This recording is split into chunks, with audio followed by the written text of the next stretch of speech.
Hola a todos, ¿cómo están? Bienvenidos a una semana más de Poder RI. Soy Celeste Jiménez, catedrática universitaria, analista y consultora política. Y recuerden que hemos creado este espacio para ustedes para entender de la manera más sencilla posible todos esos fenómenos a escala local, nacional e internacional que finalmente son parte de nuestro entorno, forman parte de nuestra realidad y terminan afectando nuestra vida de alguna manera. Así es que siéntanse bienvenidos el día de hoy para hablar en medio de este análisis que hemos venido trabajando de la carrera presidencial a 2024, uno de los movimientos políticos más significativos y más de cuidado en este momento y en ascendencia en el mundo, en la región latinoamericana y en México, el crecimiento y la llegada de la ultraderecha, los riesgos que esto representa y lo mucho que podría afectar nuestra vida como ciudadanos del mundo,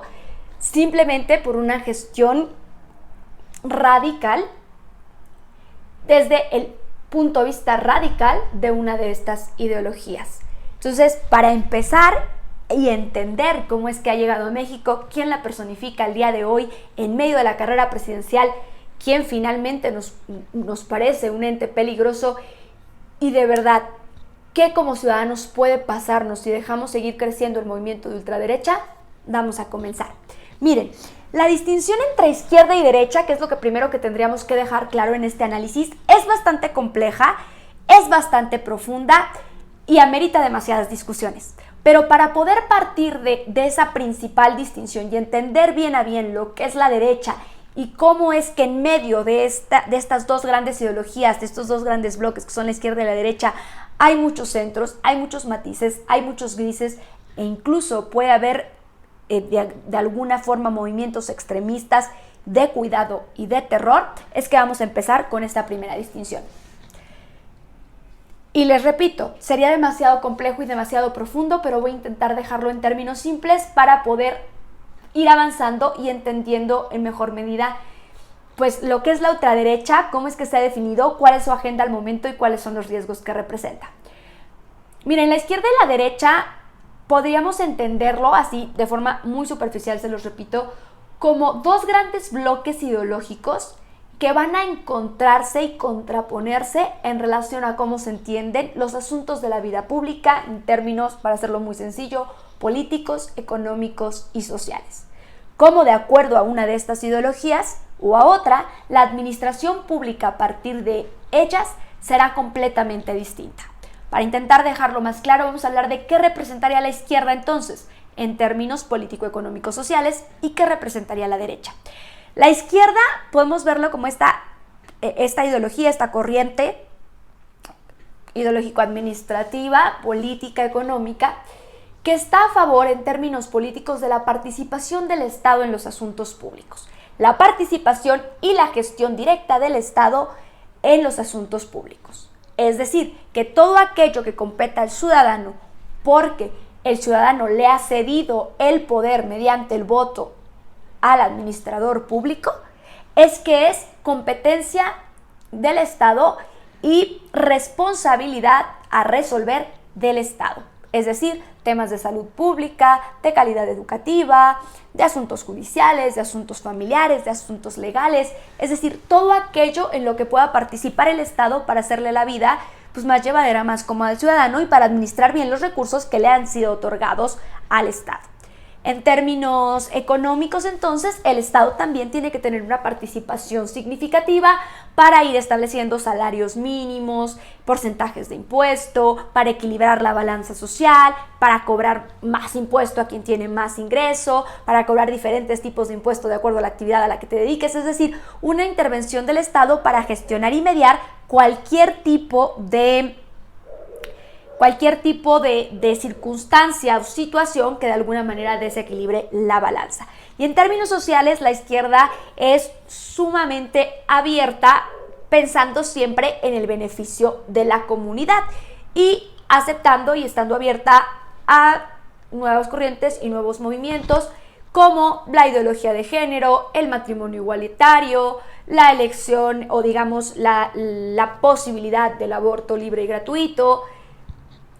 de alguna forma todo lo que tenga que ver con la laicidad en las escuelas, la libertad religiosa, la libertad ideológica, ¿no? Como dice nuestro señor presidente, prohibido prohibir. Eso es un poco lo que piensa la izquierda. Estemos de acuerdo o no que todas las ideologías, incluso de derecha o de ultraderecha, pues se puedan manifestar. Generalmente eso es en términos político-económicos, sociales. La derecha evidentemente se contrapone y tiene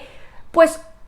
otra forma de ver las cosas y la realidad. Para empezar, en términos políticos, la izquierda no está a favor de tal intervención del Estado.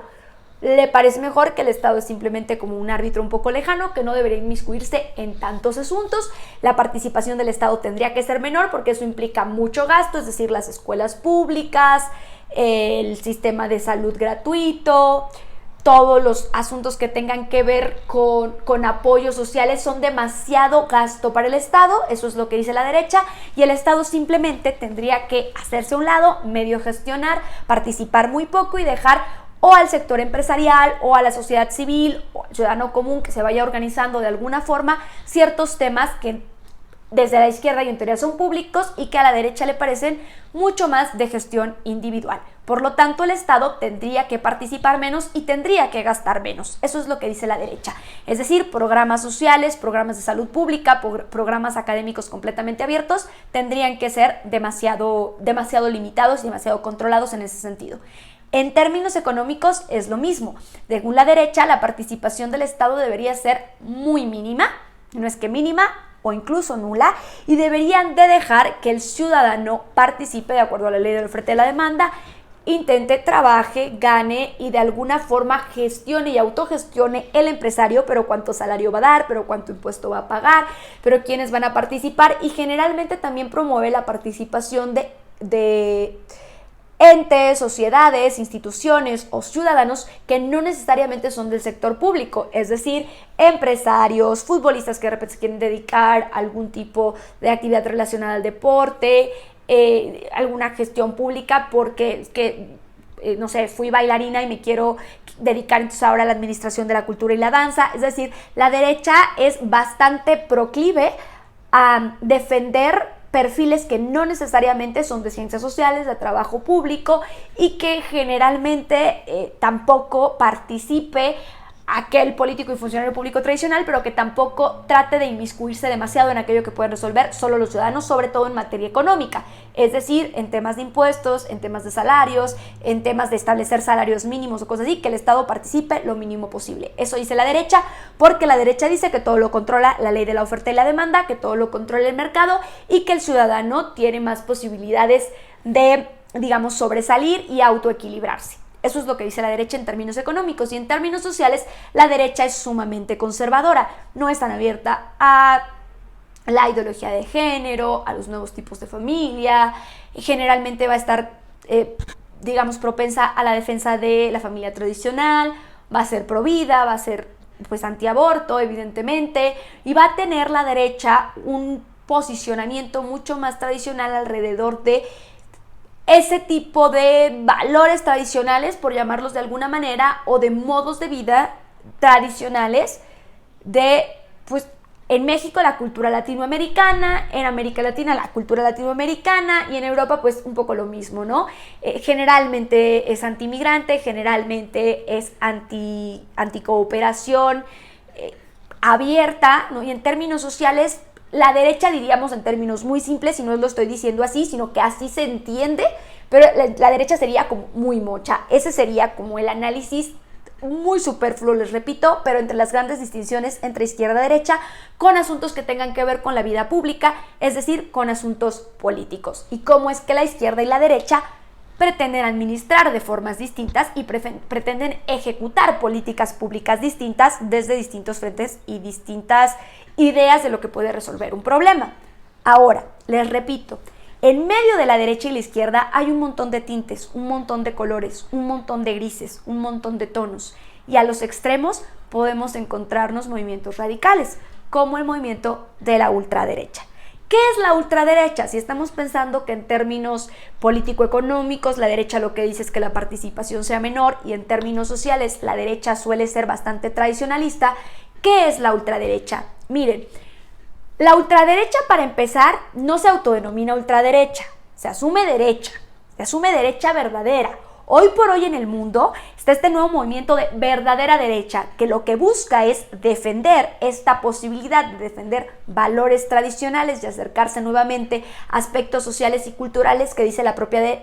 ultraderecha. La derecha ha dejado de lado, eso es lo que dice la ultraderecha. La derecha ha dejado de lado, se ha concentrado demasiado en el factor económico, se ha concentrado demasiado en el factor político, que es que el Estado participe lo menos posible, y ha dejado de lado el sector social cultural. Y entonces, ¿qué es lo que quiere la ultraderecha? Acercarse nuevamente a ese sector social cultural, a estos valores tradicionales, a la defensa de estos valores tradicionales y evidentemente dejar bastante claro qué tipo de sociedad le interesa vivir. Ahora, ¿cuál es la situación aquí? Que evidentemente la ultraderecha lo que va a hacer es exagerar toda intención de derecha o toda ideología de derecha o toda defensa o todo valor que defienda, toda defensa de valores de derecha. Es decir, va a ser bastante radical y cualquier cosa que no se le parezca o le parezca adecuada va a ser inmediatamente rechazada, incluso con medidas que pueden violentar directamente los derechos humanos. Eso es la ultraderecha. Ejemplos. La ultraderecha que defiende, de qué está en contra y qué no le parece. Términos como muy de derecha, pero con tintes exagerados, que sería evidentemente la ultraderecha no está de acuerdo con el aborto, no está de acuerdo con que exista la posibilidad de en algún lugar de salud pública, evidentemente está en contra de la ideología de género, está en contra del matrimonio igualitario porque defiende a la familia tradicional, pero además de estos términos que socialmente pueden ser bastante polémicos y que puede haber bastantes tintes en medio, ¿no? La eutanasia es otra cosa de la que está en contra de la ultraderecha, pero que puede haber bastantes tintes y bastantes discusiones, es decir, puede ser pro, puede ser anti, pero de alguna manera encontrarás conversación. La ultraderecha no la encuentra, y es que además de todo eso, la ultraderecha generalmente se va a manifestar en contra de movimientos migratorios, en contra de cooperación internacional, en contra de organismos internacionales y en contra de cualquier cooperación regional. Es decir, la ultraderecha va a ver en el migrante todo ente que le está robando la capacidad al Estado de autogestionarse, porque el Estado además tiene que participar de forma mínima. Generalmente va a estar en contra de cualquier cultura que no sea la hegemónica en la zona, o de cualquier cultura que no sea la occidental, que es finalmente la cultura que se vive en los países que hoy entendemos como primer mundo, ¿no? O la zona que es finalmente la zona que estamos estudiando aquí en Poder RI, la zona México-Latinoamericana, ¿no? Es decir, la zona latinoamericana del mundo. Y digo México-Latinoamericana no porque sea una zona, sino porque el país es de nuestro interés. Pero, es decir, este valor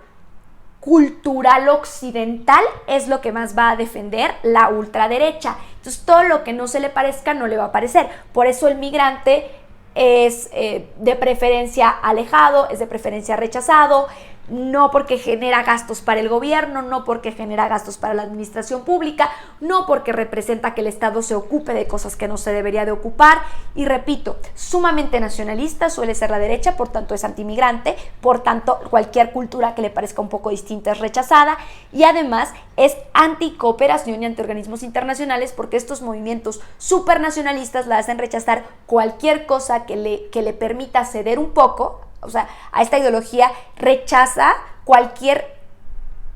organismo, institución o ideología que le parezca con la que tiene que conversar. Por lo tanto, está en contra de, por ejemplo, en Europa, la Unión Europea, de la OTAN, de los movimientos regionales, de las propias Organización de las Naciones Unidas, porque además, dice la ultraderecha, participar en esos foros, participar en esas organizaciones, participar en determinada institución, me obliga a cosas como matrimonio igualitario, como posibilidad de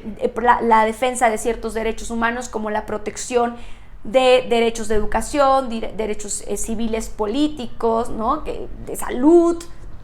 de educación, de civiles políticos como acceso a un juicio digno, pero humanos en general, derechos sociales como el acceso a la salud, como el acceso, repito, también a la educación, como el acceso a cualquier oportunidad que represente calidad de vida, porque entonces la ultraderecha va a estar demasiado en contra, porque eso además genera demasiado gasto para el Estado. Y a distinción de la derecha, la ultraderecha se va a enfocar mucho más en estos valores tradicionales, la defensa absoluta de cualquier cosa que tenga que ver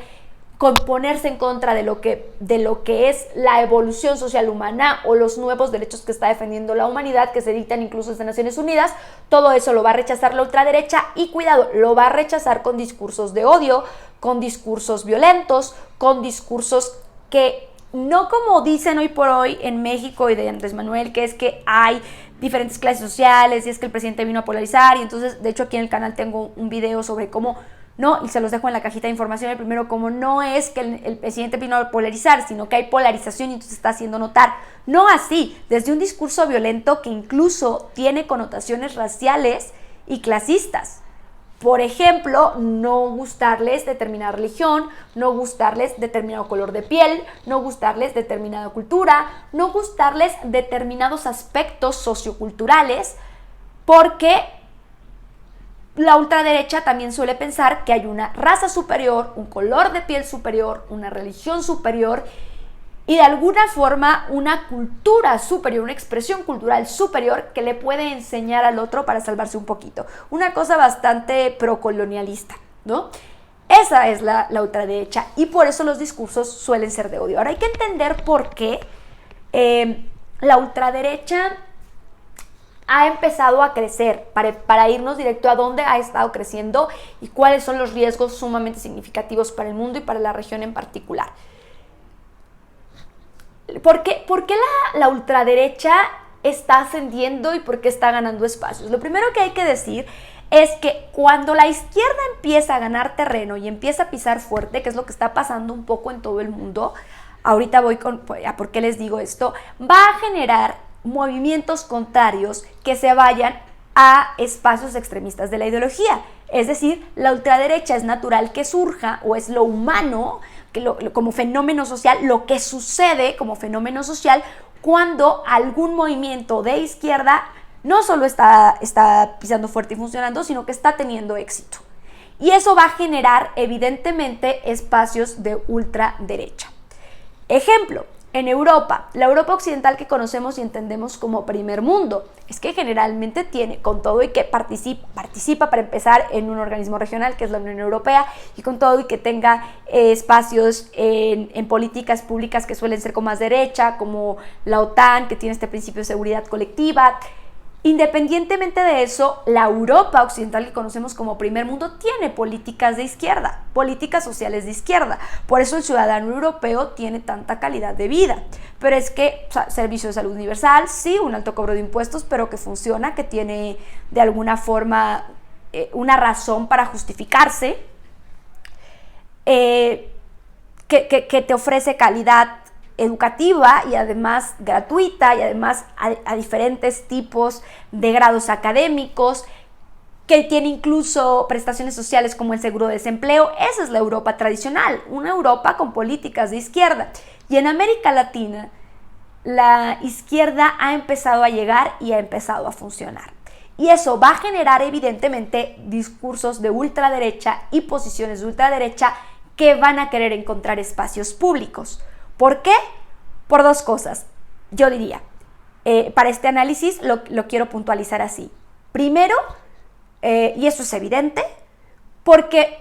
los espacios de privilegio se le han restado a ciertos personajes y a ciertos individuos y a ciertos sectores de la población con la llegada de movimientos de izquierda o con el establecimiento de políticas de izquierda. Entonces, para mantener cierto privilegio necesitan encontrar espacios para la vía pública, con discursos que, como segundo punto, suelen ser tan aspiracionistas y suelen ser tan reduccionistas que van a encontrar en el público por quién votar y a quién culpar de cualquier cosa que haga mal la administración pública. Y ojo, es que la administración pública es una tarea pesada. Cualquier administración pública de cualquier país va a cometer errores y va a tener retos. Entonces, ¿qué va a hacer el movimiento de ultraderecha? Encontrar discursos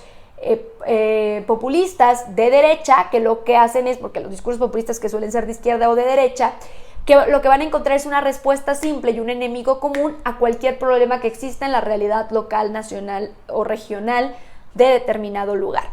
Es decir, tiene la culpa el migrante, tiene la culpa el Estado que está gastando demasiado, tiene la culpa el musulmán, tiene la culpa el moreno, e incluso con términos peyorativos como el moro, tiene la culpa el negro, tiene la culpa el africano, tiene la culpa el latinoamericano, tiene la culpa el uso del presupuesto público para estos fines, tiene la culpa cualquiera mientras lo simplifique. Es un discurso populista, y un discurso populista de derecha además va a ser aspiracionista. Es decir, es que tú te mereces tener cierto privilegio, es que tú te mereces tener cierto beneficio, es que tú te mereces de alguna forma estar por encima en la pirámide social y el sistema es quien no te lo ha permitido. Entonces, este asunto de querer pertenecer a cierta clase social más alta, a cierta clase privilegiada con mejores opciones, este querer ser va a generar que haya quien hoy por hoy se empiece a unir al discurso de ultraderecha. Porque antes, por ejemplo, y es lo que está ocurriendo hoy por hoy, el votante promedio de ultraderecha era un hombre de mediana edad, mayor, generalmente hombre, de otra época, con otros valores socioculturales históricos, que estaba a favor de la guerra o a favor de las armas o a favor de la militarización, que no estaba de acuerdo con la migración y que tenía cierta edad y cierto privilegio perdido. Pero hoy por hoy es que está tocando todos los espacios. Es que hoy por hoy la ultraderecha está ganando votantes comunes, incluso de edades bastante jóvenes, porque necesitan encontrar quién está en contra del sistema que esté funcionando, pero les quite espacios a este sector privilegiado que requiere volver a esos espacios públicos para mantener el privilegio, espacios públicos ya sea en el orden público o alguna ventaja económica para el sector empresarial, pero es que lo necesitan y entonces utilizan este discurso reduccionista para obtener de alguna forma votos y espacio a su discurso y espacio a su proyecto de ultraderecha y entonces volver a tener determinado privilegio. Esas diría yo que son las causas principales por las que la ultraderecha se ha ido posicionando y hoy por hoy es que hay gente muy joven que está a favor de ciertos discursos de ultraderecha o yo diría que en Europa definitivamente en un creciendo bien significativo y bien de terror y en América Latina pues encontrando espacios que si bien no están creciendo con tanta rapidez, no es que no exista el riesgo de que vaya a pasar, porque la izquierda en Latinoamérica está funcionando y está pisando fuerte y está dando resultados positivos. Sin embargo, eso no significa que no haya retos y eso no significa que no haya espacio para discursos reduccionistas que de alguna forma están encontrando público. Y eso es lo que es sumamente peligroso. ¿Cómo ha crecido? ¿Quién está ganando? ¿Y qué tipo de discursos dan estos personajes? ¿Y por qué les digo que es sumamente preocupante? Miren, por mencionar algunos, pero esta Europa, les repito, que es occidental, de políticas de izquierda, con vía de primer mundo, por Dios, ¿qué es lo que está encontrando hoy por hoy? Es a Meloni en Italia, ¿no? Primera ministra de ultraderecha, a Le Pen en Francia, que tiene discursos que incluso que no ganó contra Macron, pero que finalmente está ahí pisando y que quiere encontrar un espacio para la ultraderecha en Francia, un espacio público significativo, que promete cosas como la prohibición del velo en espacios públicos, es decir, la prohibición de elementos religiosos en espacios públicos, y entonces si es el velo y si es representativo de una religión que no es cristiana católica, la occidental o la de la zona, entonces es rechazado, pero que no va a prohibir el uso de un crucifijo, por ejemplo, ¿no? Que está hablando de, evidentemente, una política antimigratoria de un migrante que tiene la culpa de cualquier cosa que esté pasando mal en Francia y de criminalizar asuntos tan básicos como es simplemente el hecho de migrar a niveles desconcertantes. Ahora, eso es un problema que existe en muchos países y es un problema con el que yo sigo y con el que quiero trabajar siempre, que es el asunto de criminalizar la migración, pero a unos niveles que están de verdad generando destrucción de vidas todos los días, y de por sí eso se hace bastante en países como Estados Unidos, que lo criminalizan al por mayor, pero con discursos y políticas de ultraderecha ejerciéndose, pues el resultado es 10,000 veces mayor. Entonces tenemos, repito, a Meloni en Italia, a Le Pen en Francia, a Vox con Santiago Abascal en España, que lo que dice es básicamente lo mismo que es que los migrantes son un problema, que definitivamente cualquier política de izquierda o cualquier política en la que el Estado gaste demasiado dinero es un problema, pero que además está tocando ya discursos religiosos. Y miren, es una Europa que lo está viviendo en todos lados, incluso Suecia, que es definitivamente uno de los estados de la Unión Europea ejemplar en términos de políticas de izquierda y políticas que protegen al ciudadano común. Pero incluso desde Suecia el poder legislativo está teniendo peldaños, que está ganando la ultraderecha, pero en Hungría, pero en Polonia, pero en toda Europa está creciendo la ultraderecha a pasos agigantados y de verdad con discursos que dan miedo, porque eso significa criminalizar vidas, porque eso significa criminalizar personas por el simple hecho de pensar distinto, por tener cierto color de piel, por tener cierta preferencia sexual distinta. Y es que eso es lo que preocupa, porque hoy por hoy la ultraderecha está metiendo este discurso religioso a la balanza, a la canasta de asuntos públicos, y está evidentemente defendiendo cierta expresión religiosa, cierta expresión de género, cierta preferencia sexual, y si no, está descalificando de forma inmediata con discursos racistas, homofóbicos, clasistas y de todo tipo. Y es que eso es lo que preocupa sumamente de la ultraderecha. La ultraderecha no quiere un mundo mejor, quiere el mundo que cree que es el correcto, quiere un mundo que cree que conviene, y todo lo que no forme parte de ese mundo será excluido. En América Latina también está empezando a tener detonantes significativos. Por ejemplo, en Chile, con Boric a la cabeza, y acaba de ascender Boric, que es de izquierda, se está viviendo la reforma a la Constitución de la época del pinochetismo en Chile. Y hay bastantes personajes de derecha, o lo que los propios chilenos están llamando ya de ultraderecha, que quieren mantener de alguna forma ciertas estructuras de la Constitución en la época de la dictadura. Y en general en Chile y en Argentina hay bastantes personajes políticos que te van a defender la dictadura, que porque el desarrollo económico era mejor, y entonces este discurso, como les decía, aspiracionista, permitiendo que creas que hay una posibilidad de encontrar una comodidad económica y una mejor condición de vida a partir de esta serie de medidas drásticas, violentas, que arrasan con la democracia, pero con la legitimidad, pero con la seguridad del ciudadano, pero con los derechos humanos básicos como la vida en una dictadura, por ejemplo. Y entonces en Argentina y en Chile vamos a tener bastantes políticos que van a defender la época de las dictaduras, cuando en el Cono Sur fueron tan violentas, el pinochetismo en Chile, la dictadura militar en Argentina, la dictadura militar en Brasil. Es decir, todas esas realidades, por ejemplo con Bolsonaro, que estuvo antes del regreso de Lula da Silva en Brasil, lo que pueden hacer es generar definitivamente un riesgo absoluto a que ya estos discursos que están desprestigiando demasiado a todo aquel que piense distinto, que están alejando demasiado del espectro público a considerar a cualquiera que no les sea conveniente. En medio de todo esto, lo que podemos ver es que se corre el riesgo de empezar a validar prácticas violentas con tal de alejarse de la izquierda. Y eso es de verdad muy delicado en América Latina. Escuchar cosas como que prefieren la intervención, como que prefieren, y lo he escuchado aquí en México en algunos espacios y es terrible, y se escucha bastante también en el Cono Sur, es que prefiero ayuda de Estados Unidos, es que prefiero una intervención estadounidense que seguir cerca de López Obrador. Es que prefiero que Estados Unidos tenga injerencia en mi país antes que seguir con la izquierda.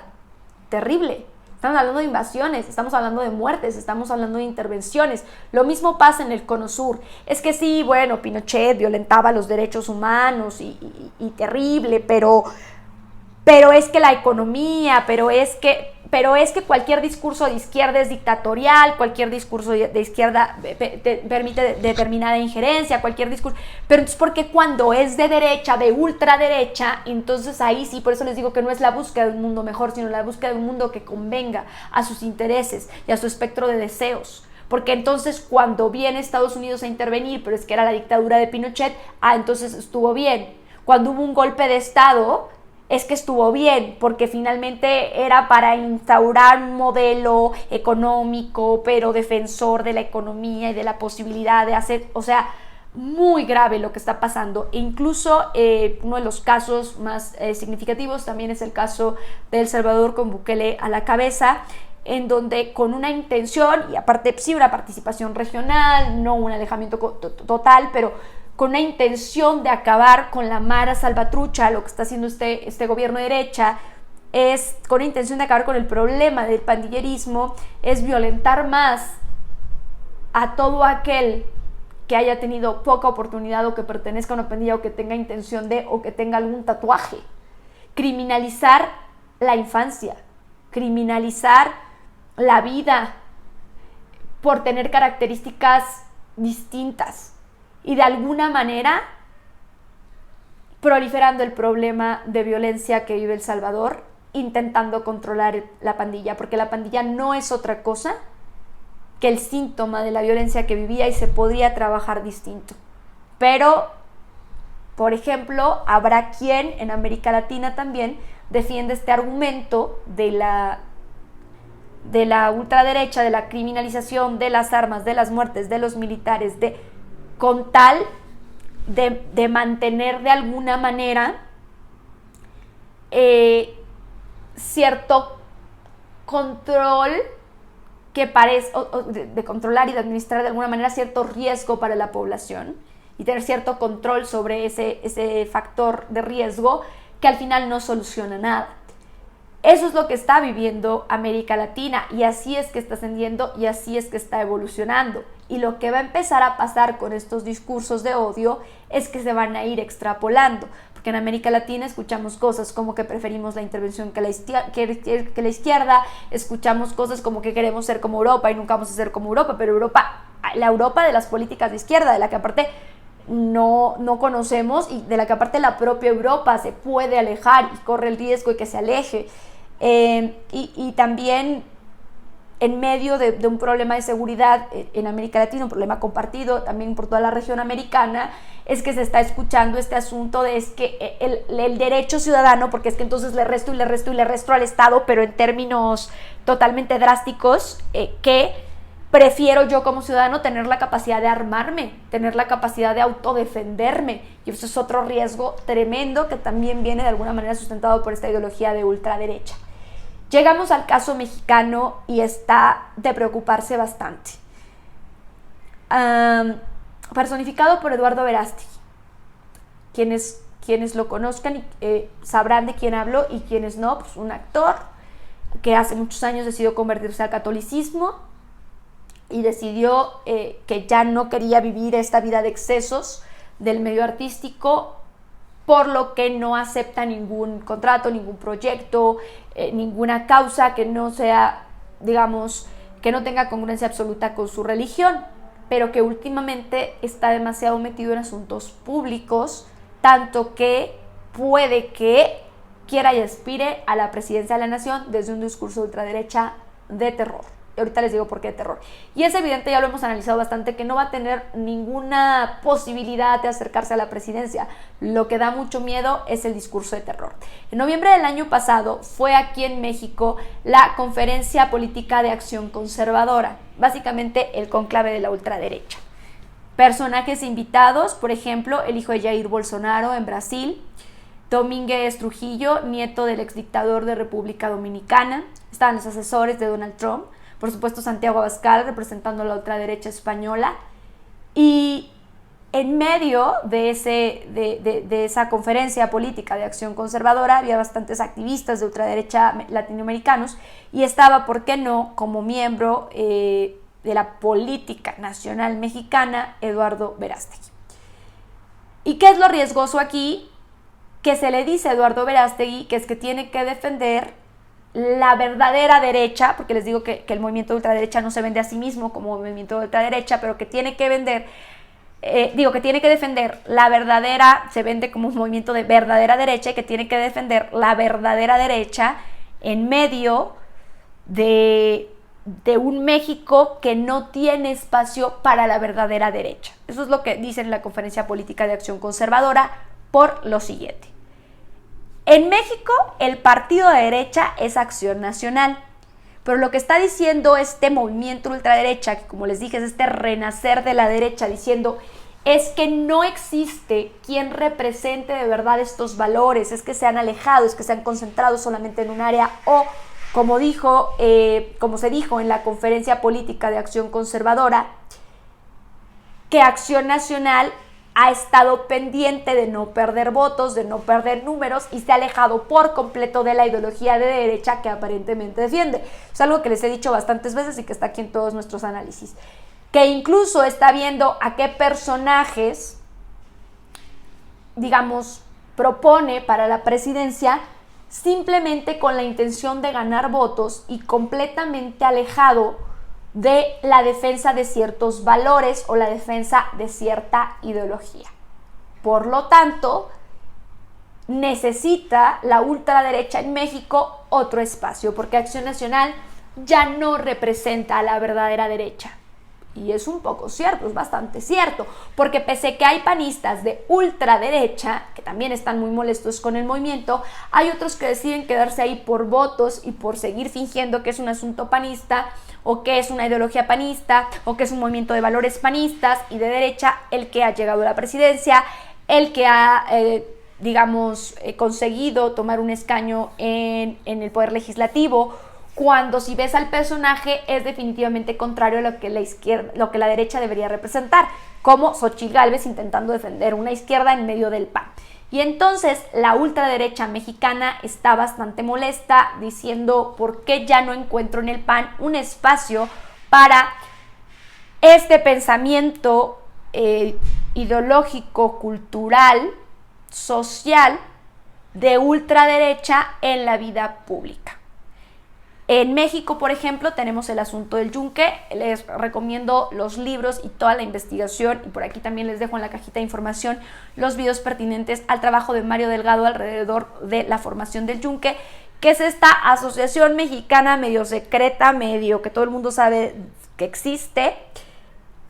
que tiene como intención que todo político o que todo funcionario público mexicano sea de una ideología de ultraderecha, conservadora, católica, extremista. Y que sea a partir de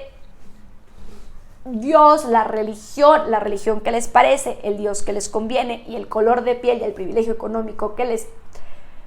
adecua,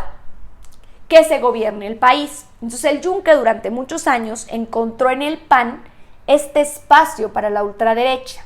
No es necesariamente el yunque quien lo dice, porque esta asociación que es medio secreta, medio no secreta, les recomiendo de verdad todo el trabajo de Álvaro Delgado, pero la ultraderecha lo que está diciendo, los personajes de derecha lo que están diciendo es que el PAN ya no me representa como derecha. Ahora, eso no significa que no haya panistas que se sigan diciendo yo soy de derecha y a mí el PAN me representa, pero porque estén ahí por algún puesto, o porque todavía no se den cuenta, o porque les interese conquistar cierto peldaño. Pero la mayoría de aquel verdadero ultraderechista está en contra del propio partido, aunque sean militantes. Y entonces dicen, a ver, si es el yunque, o si es otro grupo, o si es cualquier personaje de ultraderecha, o si es cualquier valor de ultraderecha que necesite ser defendido, es decir, aquí en México y hoy por hoy, el valor de la familia, el movimiento antiaborto, pero además una serie de políticas económicas que significan no gasto público, no gasto en programas sociales, no gasto en apoyos escolares, no gasto en lo que sea que venga con la izquierda, y necesito deslegitimar todo eso, no cabe hoy por hoy en el PAN ni en los candidatos que tiene. Entonces están empezando a intentar encontrar otros espacios, porque el aspecto religioso y violentador y de clase y de raza y procolonial está intenso y grave en México a partir de la búsqueda de este movimiento de ultraderecha, otro espacio que se llama hoy por hoy Viva México con Eduardo Verástegui. Y da terror, porque de hecho lo que Eduardo Verástegui dice es palabras más, palabras menos lo que les acabo de decir. El PAN se ha equivocado, el PAN no nos representa, el PAN no defiende los verdaderos valores tradicionales, y entonces creo Viva México, y entonces los principios y valores que va a defender Viva México son Dios, patria y familia. O sea, un argumento religioso, un argumento nacionalista que evidentemente va a rechazar la migración, que evidentemente va a rechazar la cooperación, que evidentemente va a rechazar cualquier tipo de política pública o programa político que no esté en contra de todo eso. Y familia tradicional, como les digo, el mundo que conviene a ellos, el mundo que les parece a ellos y el mundo que les apetece a ellos. Porque yo he escuchado a personajes de ultraderecha decir cosas como es que ¿por qué separar a la iglesia del Estado? ¿Por qué separar a Dios del Estado? Pero si les dices, entonces, ¿qué tiene de malo un califato? ¿O qué tiene de mala una monarquía? Porque bueno, el califato está en deconstrucción hace mucho y hay grupos radicales que han tomado el término, pero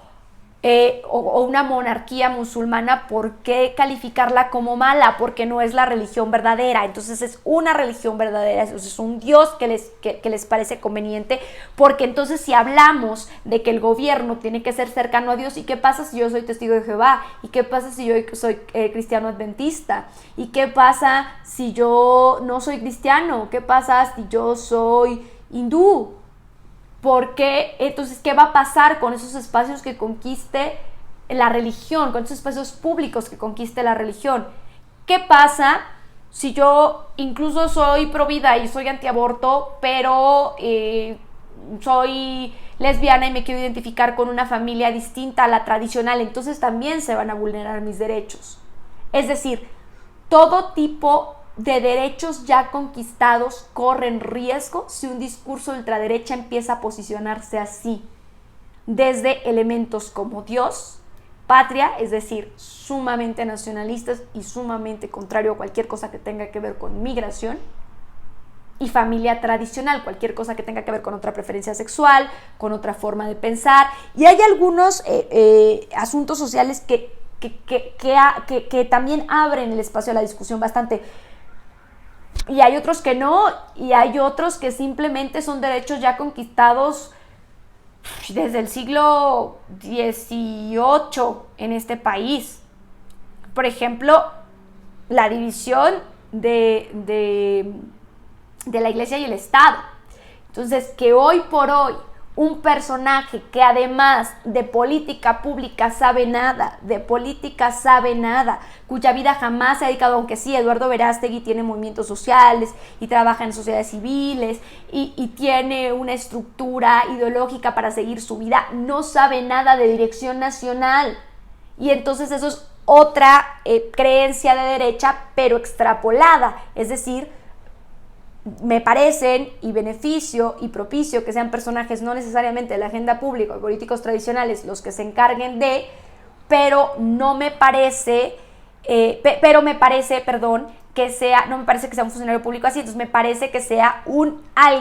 aparecido en términos públicos, un ciudadano que hace mucha acción social, pero que no sabe nada de cómo gobernar un país o que necesita un país o cuáles son las demandas, más allá de la ideología del propio ciudadano que me gusta, me apetece y comparte con cierto grupo de élite. Eso es lo que realmente me preocupa de la ultraderecha en el mundo y de la ultraderecha en México, porque aunque sabemos, y así como analistas se los digo de claro, que Eduardo Verástegui está lejísimos de encontrar un espacio en la vida pública, en la política en 2024, y como sabemos que no va a ganar la presidencia, lo cierto es que si crea el partido político, que si estas ideologías ya demasiado conservadoras en términos sociales, pero que además en términos económicos y en términos políticos también van a alejar al ciudadano del Estado, también van a querer que no se participe, también se van a alejar de cualquier tipo de conquista o cualquier servicio público que hoy por hoy sí sea meritocrático, porque no les va a parecer, porque es que el Estado no tiene que intervenir, puede empezar a ganar adeptos, y eso es un riesgo de verdad grande. ¿Cuáles son los riesgos de la ultraderecha? Y miren, perdón, pero antes de irme a los riesgos, se me pasó decirles que ya hay un llamado de Eduardo Verástegui y a Lili Téllez. Lili Téllez, este personaje que se atrevía por lo menos a ser de derecha, y de vez en cuando, porque cuando se une con los partidarios de Vox para firmar una carta en defensa de políticas de ultraderecha, después ella sola dice, no, yo no soy extremista, yo no soy antisemita, yo no soy racista, yo no soy, y entonces jugaba un poco con lo que venía, pero que sí decía cosas terribles de ultraderecha, como cosas que no le parecían, como los programas sociales que le parecían demasiado gasto, como cualquier logro de la cuarta transformación en el país con la que estuvo, que le parecía que era de...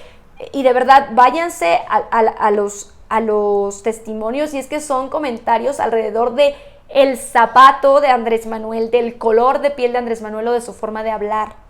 porque es del sur y porque es tabasqueño, o sea, un nivel impresionante. Pero Lili Telles se baja de esta contienda en Alianza por México, y es que Eduardo Verástegui ya la llamó a Viva México y ya dijo adelante. Y Agustín Lange, que es otro ideólogo de ultraderecha en América Latina, en Argentina, ya ha dicho, no, pues es que habrá personajes y van a ir encontrando espacios. Lili Telles, por ejemplo, no es tan radical, pero Eduardo Verástegui nos gusta. O sea, ya hay ahí por lo menos nombres figurando, y por lo menos nombres figurando que pueden hacer cierta alianza. ¿Cuáles son los riesgos de que la ultraderecha regrese y de los discursos de ultraderecha? Perdón, pero voy a ser así de drástica. Y la ultraderecha en el mundo tiene esta historia. El Holocausto con Hitler, Mussolini en Italia, la Guerra Civil Española, que trajo un montón de españoles a refugiarse en México porque venían huyendo del franquismo, porque mataban, porque las dictaduras en América Latina arrojaban cuerpos de estudiantes al mar, y sus madres al momento no les pueden ir a llorar a una tumba porque no le parece a algún discurso de ultraderecha drástico nada que no sea lo que le parece adecuado. La religión está bien mientras sea la suya. La defensa religiosa y la expresión religiosa está bien mientras sea la correcta. La preferencia sexual y la formación de familias está bien mientras sea la tradicional. La participación económica del Estado es que la quiero nula, a menos que yo de alguna forma administre, al menos que 5 familias lo hagan. ¿Y cuáles son los riesgos? Definitivamente discursos de odio, pero que, repito, no son discursos que simplemente hacen notar diferencias que ya existían o polaridades que ya existían, tipo una clase social. No, son discursos ya racistas impresionantes o clasistas impresionantes, que tienen que ver con dejar claro que hay una cultura superior, una religión superior, una expresión de cultura superior, y que te van a ayudar y que te van a proteger en encontrar la fe verdadera. Y si tienes otra, no te van a dejar expresarla. Desde esos discursos de odio, la criminalización de la migración, porque es que tenlos en la frontera de tu país hacinados, porque ahí sí, como dice la canción de Tu Enemigo, porque ha profanado tu tierra, ¿no? Y ha sacado tus cosas de la calle. Porque no hay razón para criminalizar así, pero desde ahí hasta estar a favor de las armas, estar a favor de las autodefensas, estar a favor de las intervenciones, estar a favor de cualquier cosa que me traiga la ultraderecha, no importa cuántas vidas se vayan en ello, hasta la aprobación de guerras, tratados de defensa colectiva, etcétera, etcétera, etcétera. De terror el movimiento de Eduardo Verástegui. Y miren que los que me conocen sabrán que yo de hecho profeso la fe católica, cosa que tal vez no se entienda demasiado o no se asuma demasiado, porque además en la clase de Medio Oriente revisamos el Islam y también es una fe que admiro profundamente, pero con todo y eso me da terror a mí, a un personaje incluso medio tradicional, que este tipo de personajes quieran venir a eliminar cualquier derecho ya conquistado para mantener determinado privilegio o para encontrar el mundo que quieren y poder esparcirlo, más allá de encontrar un mundo que le haga bien a todos, porque esa es otra gran distinción, y cierro con esto, de la izquierda y la derecha. La izquierda va a estar preocupada por la sociedad y entonces va a intentar hacer puntos medios siempre. La derecha, y no nada más la ultraderecha, pero la derecha va a estar preocupada por el individuo y va a intentar que el individuo encuentre su verdadero proyecto de vida. Eso está bien mientras sea una corriente distinta. No está bien cuando lo extrapolamos y cuando puede generar riesgos tan significativos como de muerte, como de libertad de pensamiento, como de libertad de debate, como de libertad de expresión en todos los sentidos. Yo los dejo hasta aquí, espero no haya sido bastante de terror, pero es que está bastante de terror el análisis. Intenté ser lo más concisa posible. Nos vemos la próxima semana, pero no me voy sin despedirme, sin recordarles que aquí les dejo mis redes sociales y que si esta información les parece importante, si les parece necesario que cada vez seamos más, nos ayuden dándole like, suscribiéndose y compartiendo en sus propias redes sociales. Yo los dejo hasta aquí y nos vemos la próxima semana.